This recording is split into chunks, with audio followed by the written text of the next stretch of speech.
Donc, bonjour tout le monde, on est le mardi 8 septembre 2020, donc on va aborder un thème important en BTS-CG, c'est la notion de variable aléatoire et j'ai titré variable aléatoire discrète. Bien sûr, après ça, on va parler de loi de probabilité. Alors, pourquoi j'ai parlé de variable aléatoire discrète? Puisque il y a deux types de variables aléatoires. On peut travailler en mode discret ou en mode continu. Donc là, aujourd'hui, il sera question de variables aléatoires discrètes. Et à la prochaine séance, on abordera les variables aléatoires continues. Et bien sûr, au travers de ces variables-là, nous avons dans un premier cas à travailler avec la loi binomiale et dans le deuxième cas à travailler avec la loi uniforme et la loi normale. Alors, comme d'habitude, vous m'arrêtez dès que ce n'est pas clair. Est-ce que tout le monde m'entend? Pas de problème? OK. Alors, n'hésitez pas à intervenir de façon systématique. Alors, je vais prendre un exemple introductif. Je vais donc introduire, définir ce qu'est une variable aléatoire discrète et ce qu'on appelle une loi de probabilité. Pour ça, je vais m'appuyer sur l'exercice suivant. On vous dit qu'une urne contient 2 boules vertes et 8 boules rouges. On effectue 3 tirages successifs avec remise d'une boule, c'est-à-dire je prélève une boule, je note sa couleur et je la remets. Et je répète l'opération 3 fois.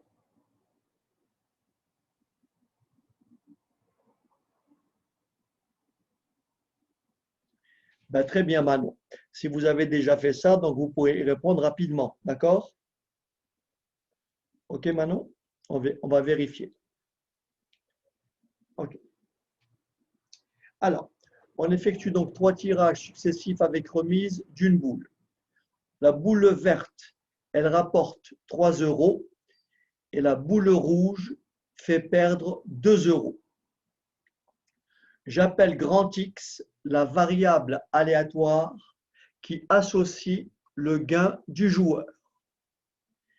Première question, quelles sont les valeurs prises par grand X? Deuxième question, quelle est la loi de probabilité de grand X?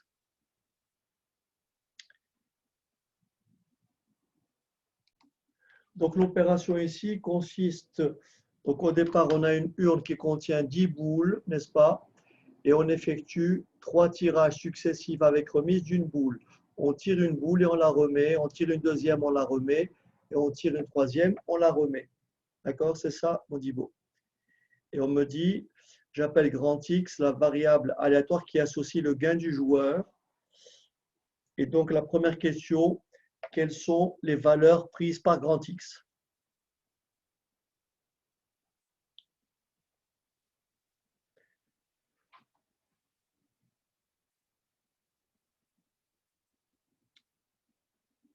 Alors, regardez bien comment ça se passe. Ça se passe comme ceci.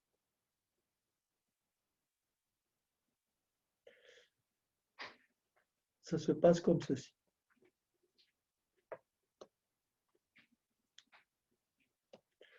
La boule tirée,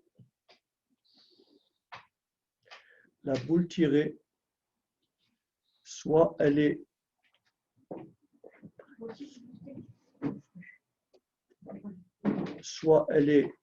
verte, soit elle est rouge. Soit elle est verte, soit elle est rouge.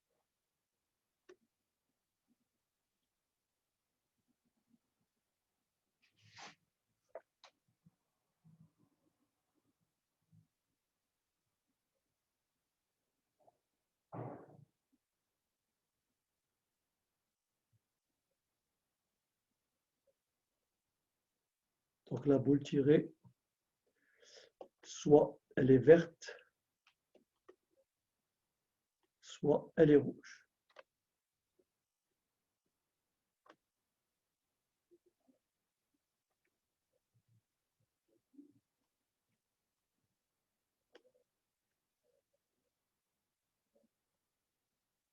D'accord? Donc, chaque fois que j'ai une rouge, on a 3 euros. Chaque fois que la personne tire une verte, elle a moins 2 euros. Donc, grand X associe le gain du joueur.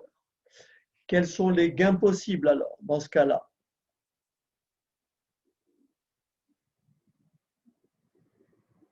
Quels sont les gains possibles?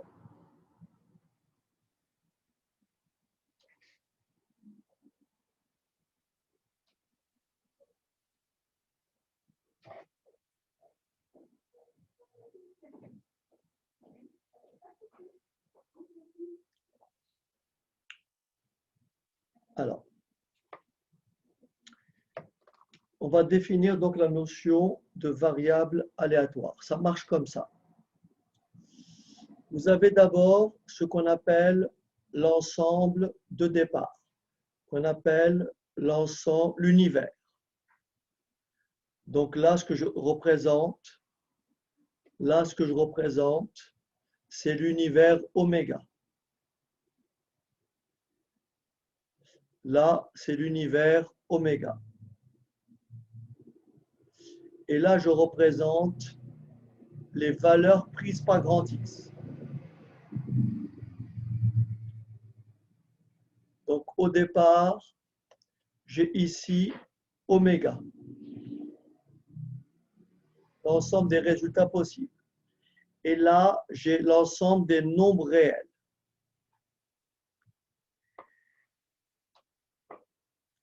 Est-ce que vous êtes d'accord avec moi que le plus faible gain obtenu par le joueur, c'est moins 6 euros?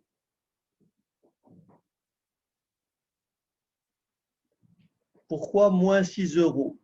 Si la personne tire une rouge, puis une rouge, puis une rouge, ça lui fait moins 2, moins 2, moins 2. Est-ce que ça va?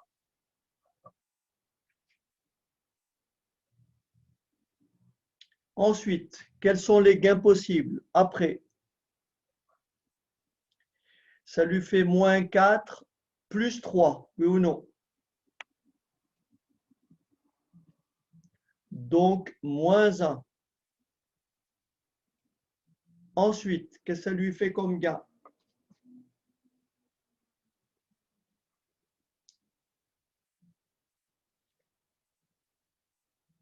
Pourquoi 4?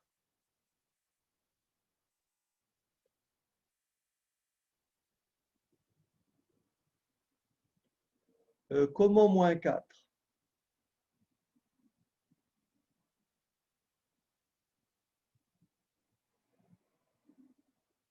Comment 4, Lila? Comment 4? Comment obtenir 4? N'oubliez pas qu'il y a 3 tirages.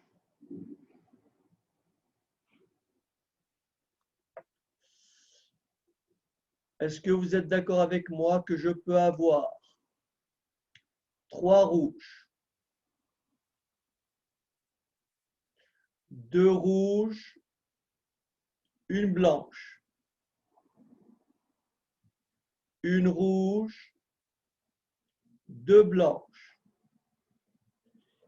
et 3 blanches, oui ou non? 3 rouges, c'est moins 6. 2 rouges, une blanche, moins 4 plus 3, moins 1.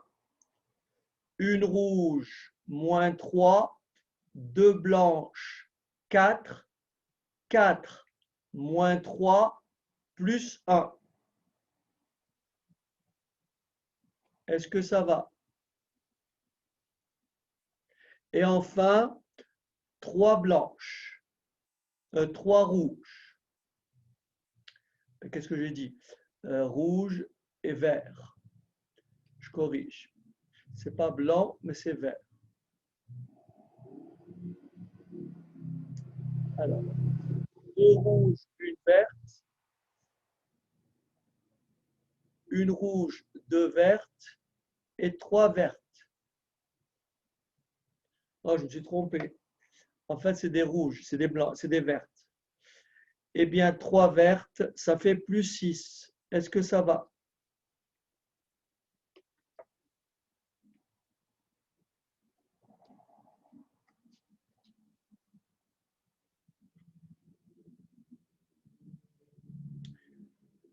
Je me suis trompé, Modibo. Hein. En fait, il n'y a pas de blanche, avec des rouges et des vertes.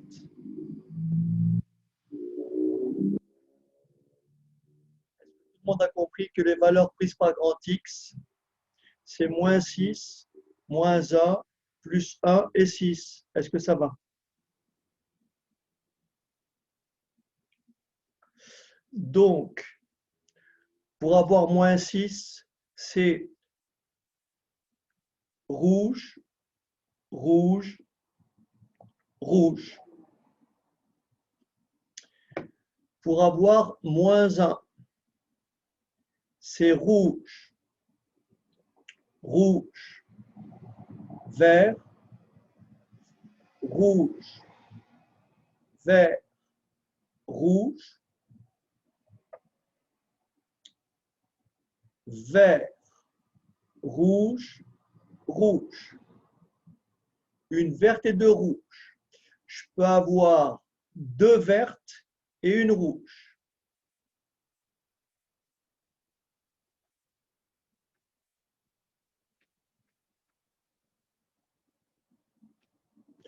Rouge, vert,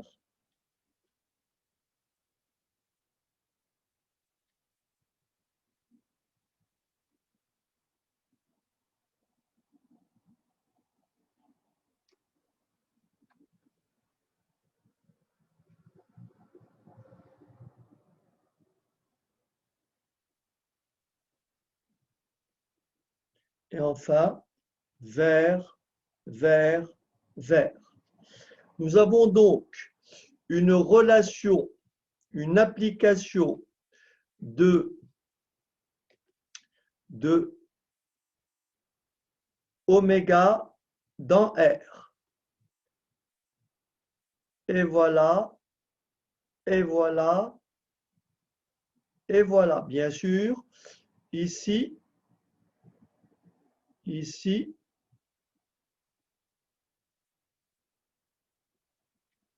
on associe cet élément, ces trois éléments, ces trois éléments et ces trois éléments.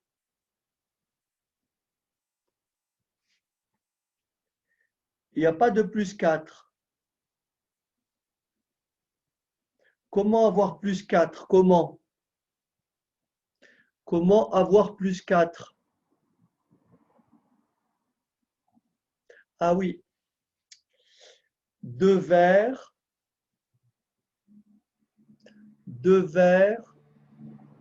et une rouge. Donc ici, je corrige. C'est là que tu veux dire plus 4, c'est ça? C'est ça? Tu as raison. C'est bien. Tu as raison. Donc là, c'est plus 4. On est d'accord? Voilà. Désolé, je m'étais trompé.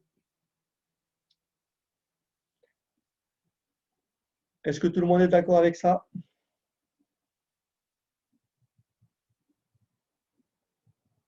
Donc, il existe une relation entre l'univers oméga et R, et cette application-là, c'est tout simplement la variable aléatoire grand X. Il existe une application qu'on appellera variable aléatoire grand X. Et c'est pour ça que j'écrirai que X de oméga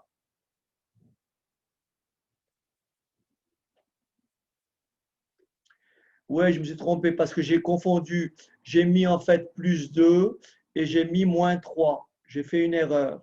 Donc là, encore une fois, j'ai fait une erreur. C'est La boule verte, c'est rapporte 3 euros. Donc là, c'est 9. Vous m'avez compris? J'ai fait une erreur de calcul. J'ai inversé l'ordre. J'ai mis ici plus 2 et là, j'ai mis moins 3. Donc là, c'est bon. Et là, c'est bon. OK, là, c'est bon. Je vous laisse noter, c'est vrai. Je vous laisse noter. Dites-moi, en fait, Oui, est-ce que vous pouvez réexpliquer, s'il vous plaît, en fait, le cheminement bien sûr. d'oméga? Par exemple, sur RRV, après vous avez pris RVR. J'arrive pas à comprendre en fait la logique du cheminement. En fait, ici, on a une urne qui contient donc 10 boules, hein. Et donc, on va répéter l'opération 3 fois en tirant une boule avec remise. Ça, tu as compris. Ça veut dire on prélève une boule, on note sa couleur, on la remet dans l'urne. Ok. Tu me suis? Oui, Donc, oui. donc, au départ, au premier tirage, soit elle est verte, soit elle est rouge. Ok. Bah, quelle que soit la couleur avant, au deuxième tirage, elle peut être verte ou rouge. Oui. Et au troisième, pareil. D'accord. Donc là, les résultats possibles, c'est on peut tirer 3 vertes, on peut tirer 2 vertes, une rouge, on peut tirer une verte, une rouge, une verte, etc. D'accord. Et donc là, j'ai mis simplement les résultats.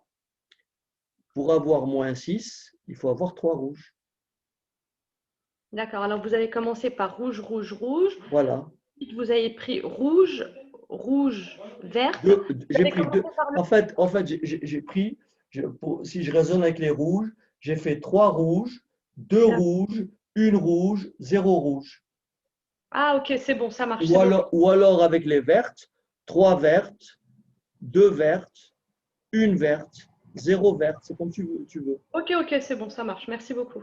Ok, Lina. Ok. Ouais. En fait, pour juste si j'avais pas associé de gain à chaque boule, d'accord? Si par exemple l'énoncé avait été, on effectue 3 tirages successifs avec remise d'une boule.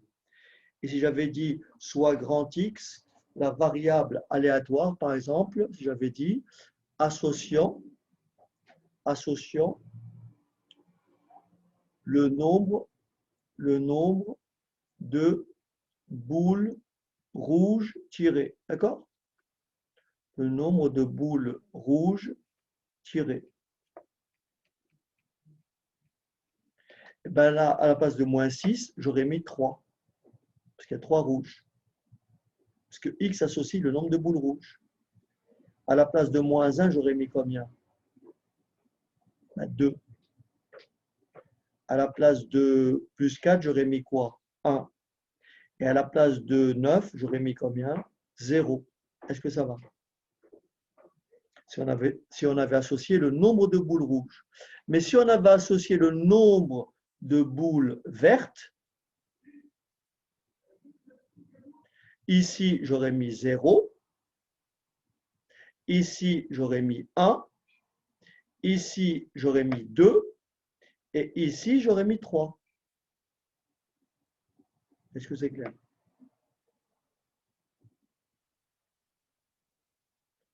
Est-ce que tout le monde comprend ça?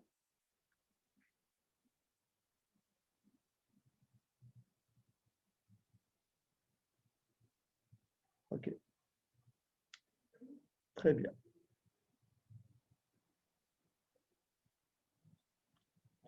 Parfait. Maintenant,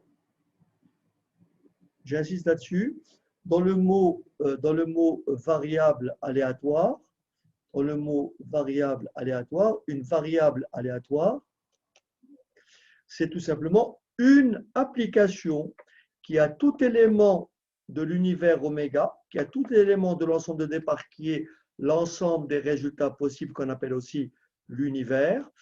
À chacun de ces résultats possibles, on associe un nombre et la relation s'appelle grand X et on dira que l'univers image, grand X de oméga, ce sont tout simplement les valeurs prises par grand X qui sont moins 6, moins 1 plus 4 et plus 9.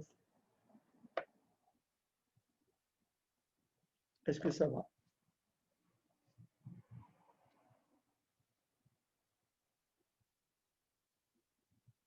D'accord? Bien. Maintenant, on arrive à une deuxième étape. On me demande de déterminer la loi de probabilité de grand X.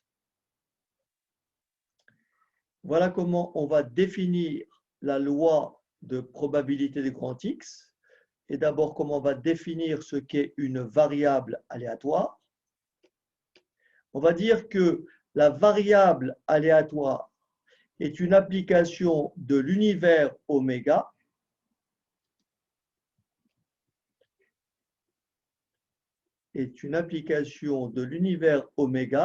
dans R. R étant l'ensemble des nombres réels.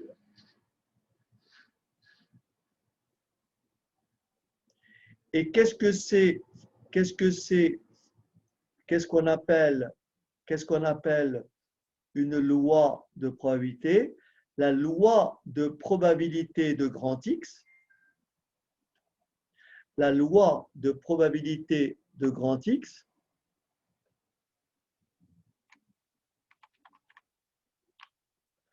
la loi de probabilité de grand X est la probabilité associée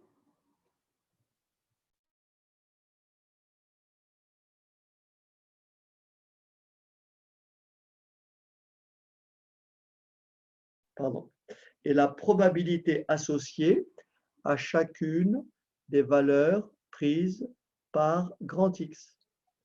Et donc, qu'est-ce qu'on va calculer? Une fois qu'on a calculé, on aura entièrement déterminé la loi de probabilité de grand X. Lorsque j'aurai calculé la probabilité que grand X égale moins 6, la probabilité que grand X égale moins 1, la probabilité que grand X égale 4, et enfin, la probabilité que grand X égale plus 9. Et maintenant, je vous laisse un petit peu de temps pour me calculer ces probabilités. On est d'accord? OK.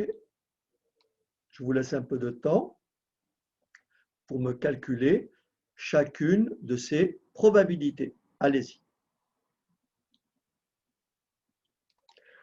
Alors, on va expliquer tout ça et Zoé, vous allez comprendre pourquoi vous avez fait une erreur. Quant aux autres, vous n'y êtes pas arrivé du tout. Bon. Je vous rappelle simplement, je vous rappelle le cours en fait. OK. Je vous rappelle le cours. Je vous rappelle le cours. Regardez bien.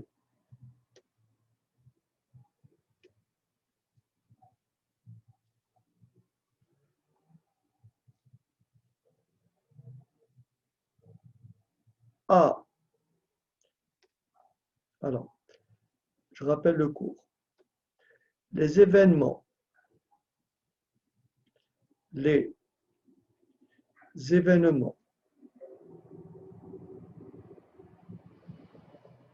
grand A et grand B sont indépendants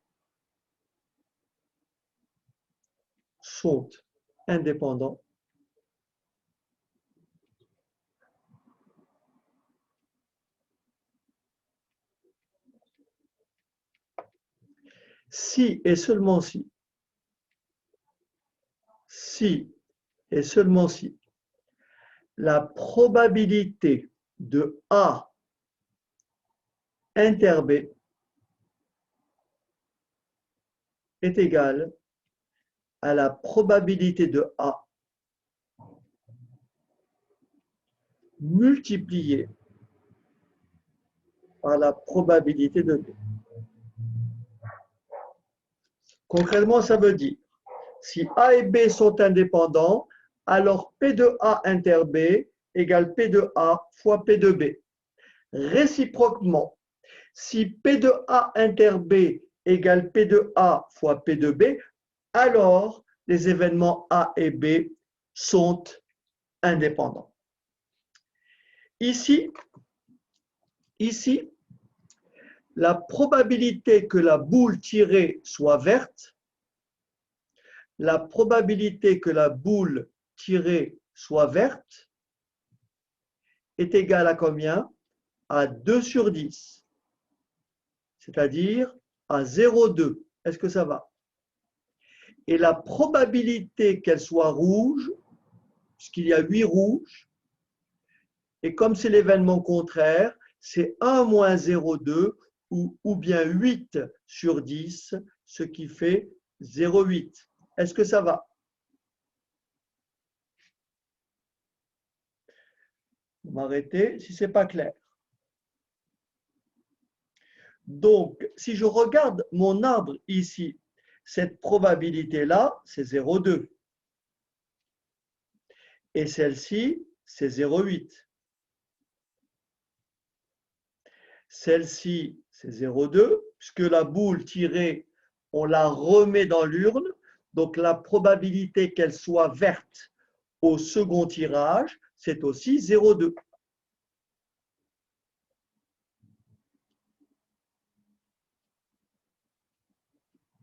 Et idem pour le troisième. Est-ce que ça va?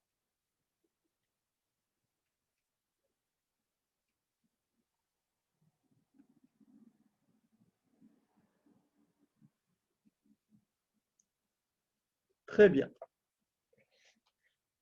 Alors, attention, je vais faire un peu. Je vous laisse écrire d'abord et je vais effacer une partie du tableau, d'accord? Donc, je vous laisse prendre note. Ou alors, vous faites une capture d'écran, c'est peut-être plus pratique, d'accord? Hein, faites une capture d'écran ou alors vous prenez les notes. Et vous me dites si je peux effacer la partie centrale parce que j'ai besoin de cette partie-là.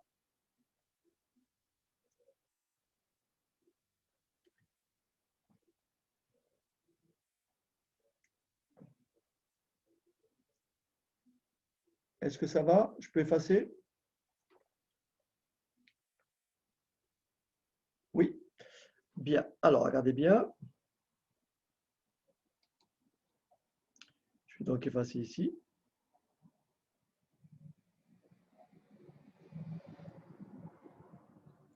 OK. Et là, je vais reprendre le calcul. Regardez bien. La probabilité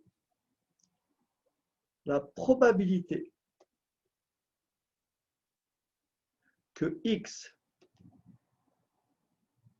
soit égal à moins 6, c'est la probabilité d'avoir une verte, pardon, une rouge et une rouge et une rouge. Est-ce que c'est bon?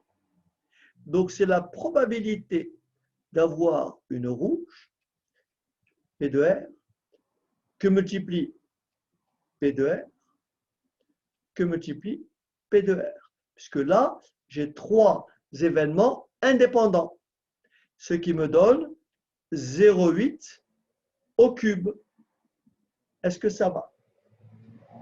C'est-à-dire 0,8 fois 0,8 fois 0,8. Est-ce que tout le monde a compris?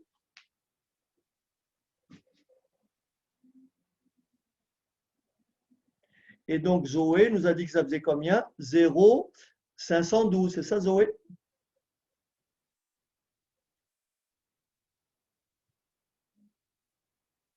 Ça fait 0,512.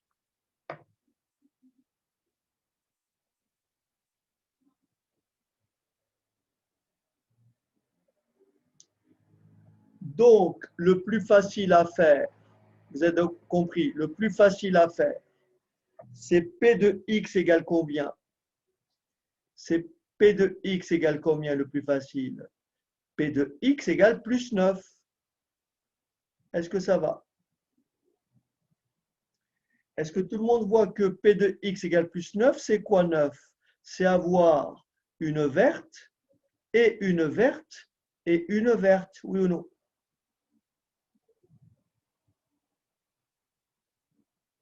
Donc, c'est P de V, V, V.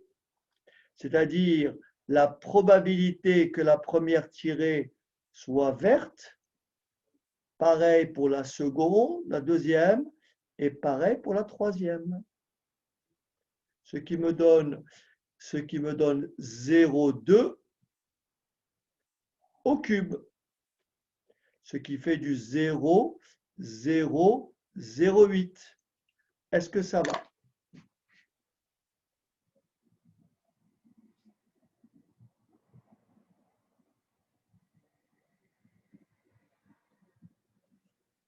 Alors maintenant, vous regardez l'arbre que vous avez devant vous.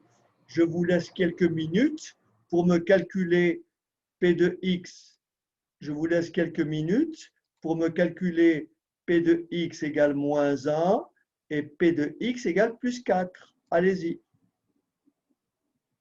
Alors, donc en fait ici, pour R, R, R, V, V, V, c'est facile. Mais, vous êtes d'accord avec moi? Pour que X soit égal à moins 1, vous m'arrêtez, hein? Pour que le gain soit égal à moins 1, il faut prélever 2 rouges et une verte. Vous êtes d'accord? Mais je peux avoir 2 rouges et une verte de 3 façons différentes. Je peux avoir une rouge et une verte en tirant quoi? 2 rouges, une verte. Donc une verte au troisième tirage. Je peux avoir une verte au deuxième tirage. Et est-ce que vous êtes d'accord? Je peux avoir une verte au premier tirage. Est-ce que ça va? Donc, la probabilité,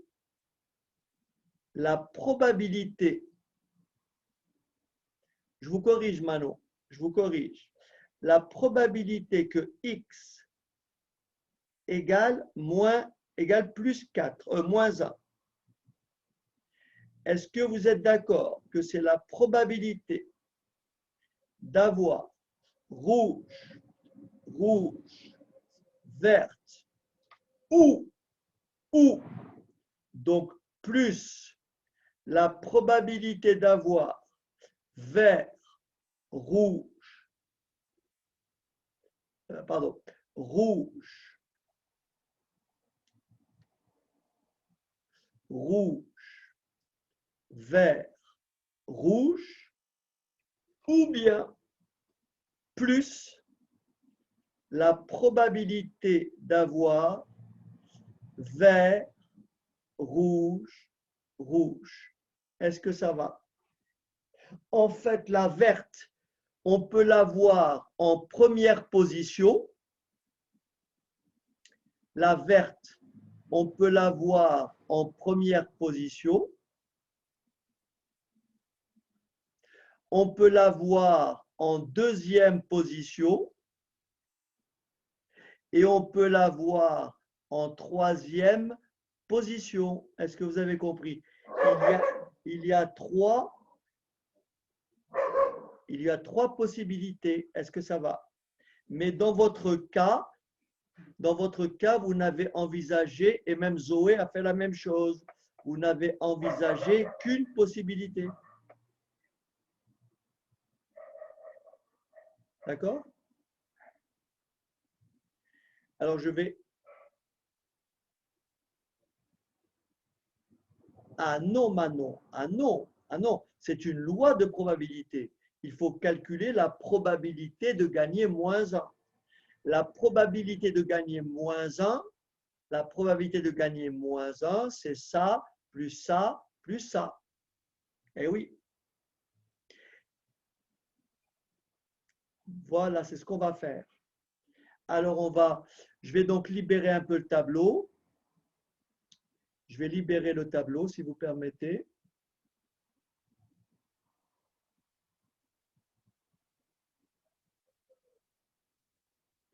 Donc, je vais écrire ici la probabilité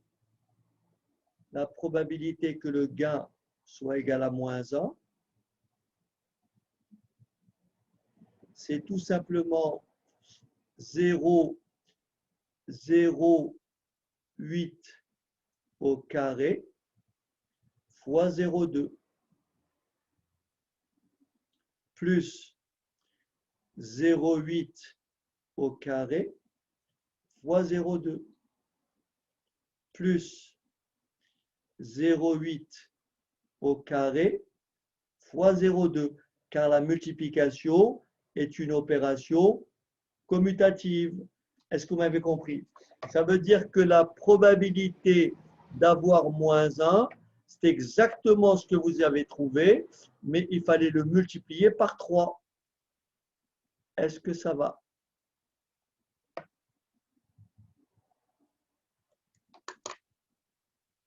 Maintenant, je vous laisse 3 minutes pour me calculer la probabilité que x égale 4.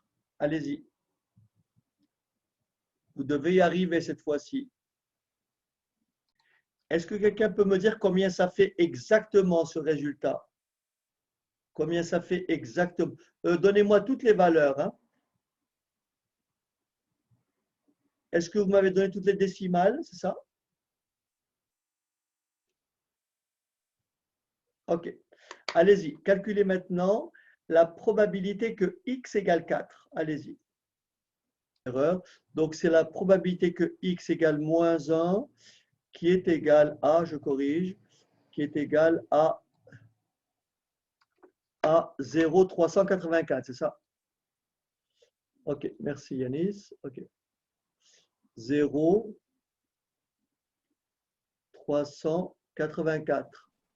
Est-ce que vous êtes d'accord? C'est bien Iman, ok. Donc Iman a confirmé.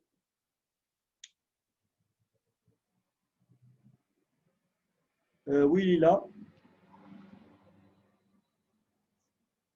Je n'ai pas compris pourquoi vous ne trouvez pas ça. Ben, calculatrice. Ok. Donc pour P de X,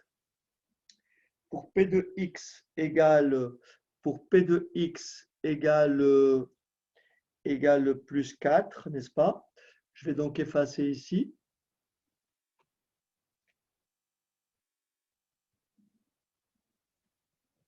Donc P de X égale plus 4. Pour avoir plus 4, il faut 2 vertes et une rouge.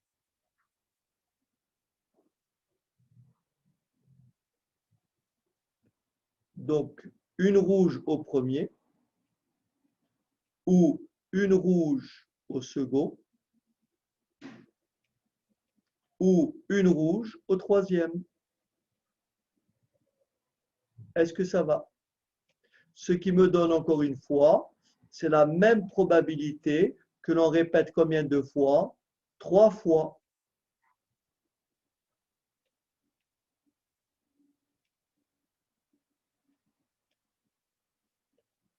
Est-ce que ça va? Et là, si j'ai bien compris, ça me fait donc 0,096.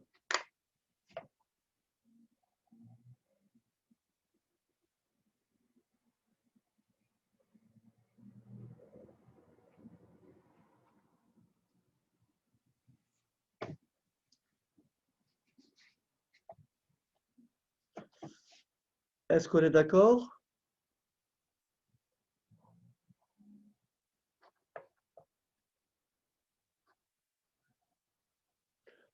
Je vous laisse noter tout ça. Alors, si vous permettez, lorsqu'on vous demande donc une loi de probabilité, en général, tous ces résultats-là, on doit les consigner dans un tableau. Si vous permettez, je vais effacer. Attention, je vais effacer tout ça. Donc, ces résultats-là, on va les consigner dans un tableau. Donc, il y aura le format suivant.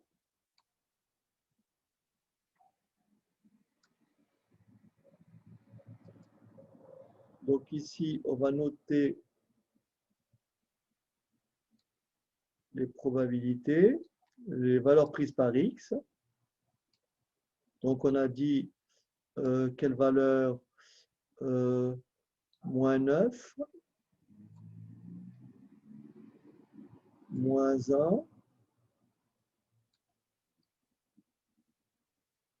je ne sais pas combien, plus je sais quoi, et 8.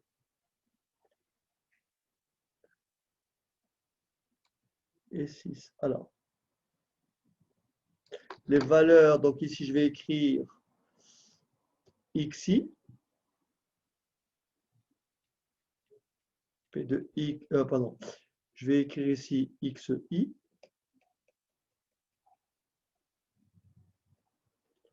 xi, et là je vais écrire la probabilité que x égale xi. Alors on avait dit, on avait commencé par moins 9, ensuite moins 4, ensuite moins 1, et ensuite plus 6. Et là, on a le total. Et combien ça faisait pour moins 9? Ah, ah oui, d'accord. J'ai encore confondu. Chaque fois, j'ai confondu. Donc là j'ai confondu.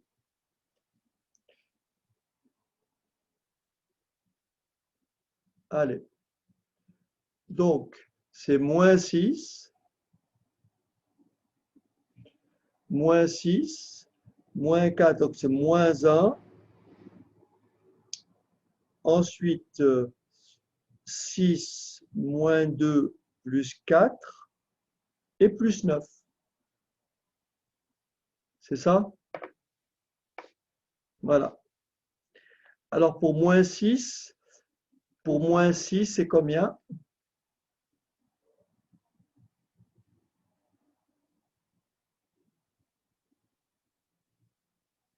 Merci. Pour moins 1,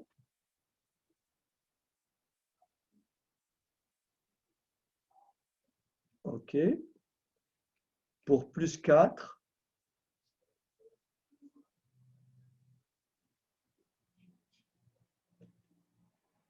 merci Iman, 0,96 et 0,08.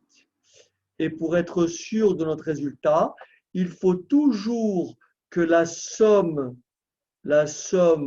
de tous les PI, la somme de toutes les probabilités, I variant de 1 à n, cette somme-là doit toujours être égale à 1. Est-ce que ça va?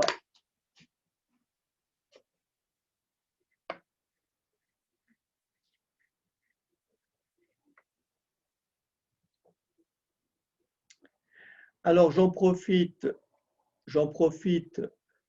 pour vous montrer comment on calcule ce qu'on appelle le gain espéré ou le gain moyen attendu, qui est associé à ce qu'on appelle une espérance mathématique. Donc, lorsque vous avez une loi de probabilité, vous pouvez calculer l'espérance mathématique. Alors, je vous donne la formule de l'espérance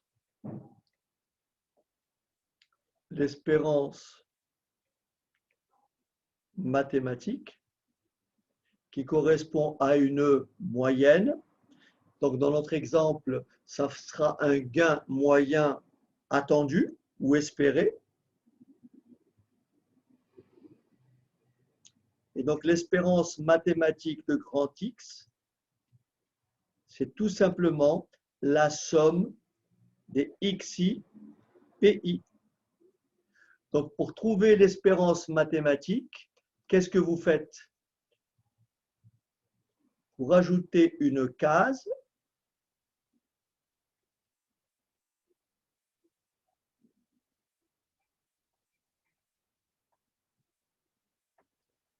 et vous allez m'aider à me donner les réponses ici. Donc là, je vais faire XI que multiplie PI. Alors, combien ça fait 6 fois 0, 512? 6 fois 0, 512. Ça fait combien?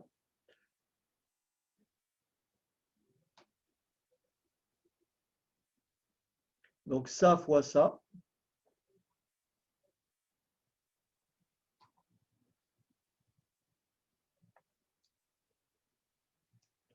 Alors, 3,072. Merci, Iman. Ensuite, 4 fois 0,96.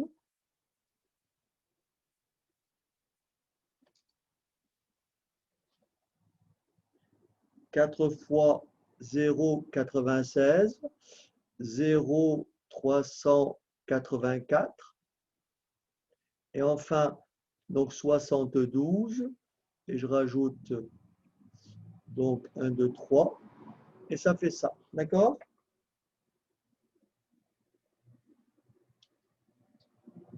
Et la somme est égale à combien?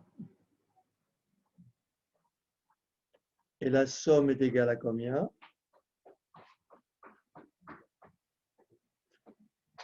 Donc ça, plus ça, plus ça, plus ça, ça fait combien?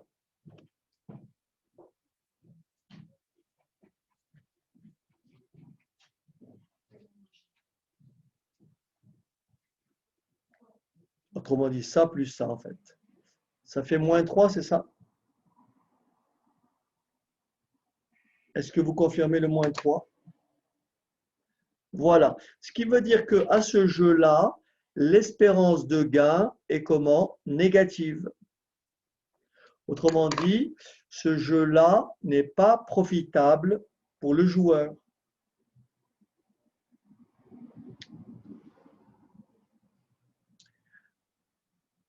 Alors, j'en profite. En fait, je suis dévasté par les moustiques. Alors, j'en profite pour vous parler de ce qu'on appelle la variance et l'écart type. Donc, une fois que vous avez votre loi de probabilité, je vous donne simplement la formule très simple, les deux formules pour la variance. Donc là, l'espérance est égale à moins 3. L'espérance de grand X est égale à moins 3. Je vais maintenant vous donner la formule pour calculer la variance et l'écart type. Voilà. Donc, la formule pour la variance, je vous donne la formule initiale et la formule plus simple. Alors, la variance de grand X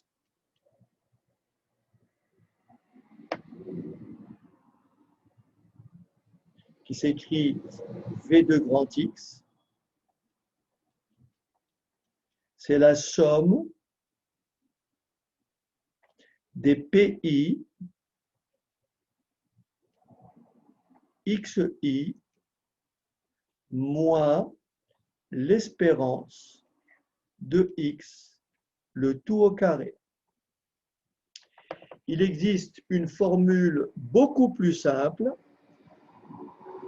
En développant cette formule-là, on obtient une expression de la variance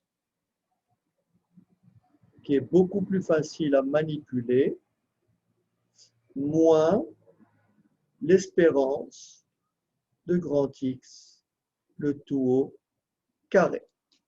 Donc ça, c'est le calcul de la variance. Ça mesure en fait la dispersion des XI autour de la valeur centrale qui est l'espérance. Alors maintenant, en BTS CG, je ne pense pas qu'on vous demande de retenir ces formules, d'accord? Mais je vous les donne à titre informatif pour justement, plus tard, lorsque vous allez aborder le DCG, pour ceux qui veulent continuer, d'accord? Et en fait, dans certains manuels, on vous présente la variance comme ceci. On vous dit que c'est l'espérance, c'est la moyenne des x carrés, moins l'espérance de grand X au carré. Voilà comment on peut la présenter. Voilà, très simplement. Et pour finir, pour calculer donc l'écart type,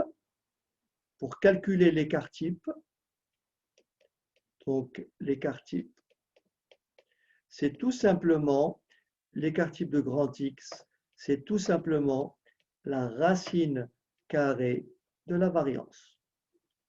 Voilà, je vous laisse noter tout ça. Après, si vous voulez la calculer chez vous, vous pouvez le faire. Il suffit de compléter ce tableau. Il suffit de compléter ce tableau et de rajouter une ligne. Oui, rajouter une ligne. Donc là, vous allez avoir xi au carré, pi. Donc il faut faire ça. Il faut faire maintenant ça fois ça. Il faut faire ça fois ça. Allez-y, quelqu'un peut me dire combien ça fait? Alors, ça fois ça.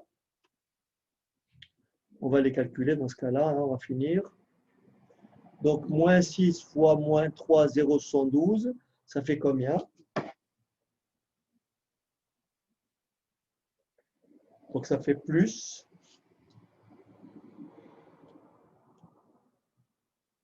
Merci Iman. Donc, 18,432. Donc là, ça fait 0,384. Là, ça fait ça fois ça. Merci Iman. 1,536. Et 9 fois ça.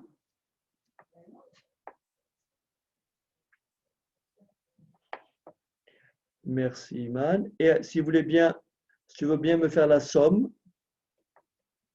de tout ça. Oui Lila, j'ai pas compris. Qu'est-ce que tu n'as pas compris? En fait, vous avez écrit En sur le fait, quand tu développes ça Lila, ça te donne ça. Donc c'est le xi qui est au carré, d'accord? Total 21. Il y a un truc qui m'échappe là. Ah non, ça fait plus que 21. Regarde, Iman, 18. Ah oui, d'accord. Oh oui, c'est vrai. OK. Oui, c'est bon. Excuse-moi. OK, 21. 21. Et je vais maintenant tout simplement appliquer cette formule-là. Regardez bien. Je vais appliquer cette formule-là qui se trouve en bas.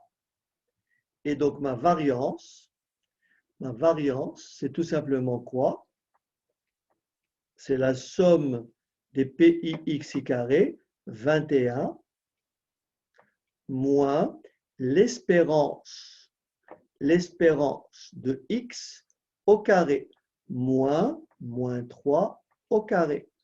Donc, ça veut dire 21 moins 9, ce qui me fait 12. Est-ce que ça va? Et ensuite, pour calculer l'écart type,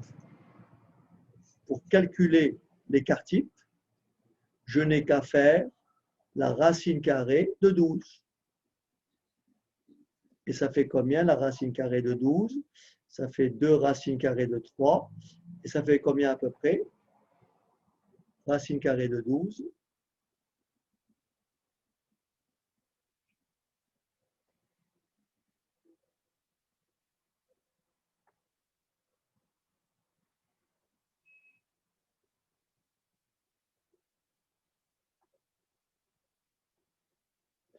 Racine carrée de 12.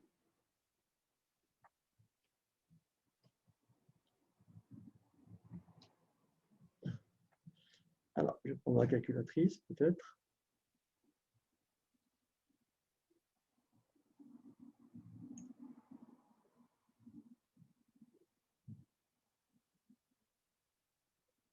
Encore une fois, au BTS, merci Lila, au BTS, vous n'aurez pas à calculer, à faire ces calculs-là. Hein, d'accord? Encore une fois, je vous les donne à titre complémentaire. Enfin, c'est au programme, hein, mais je vous parle pour l'épreuve proprement dite. On ne vous demandera pas d'établir une loi de probabilité, de dresser un tableau comme je l'ai fait aujourd'hui, etc. Mais il faut comprendre ce qu'est une espérance mathématique, ce qu'est une variance et ce qu'est un écart-type.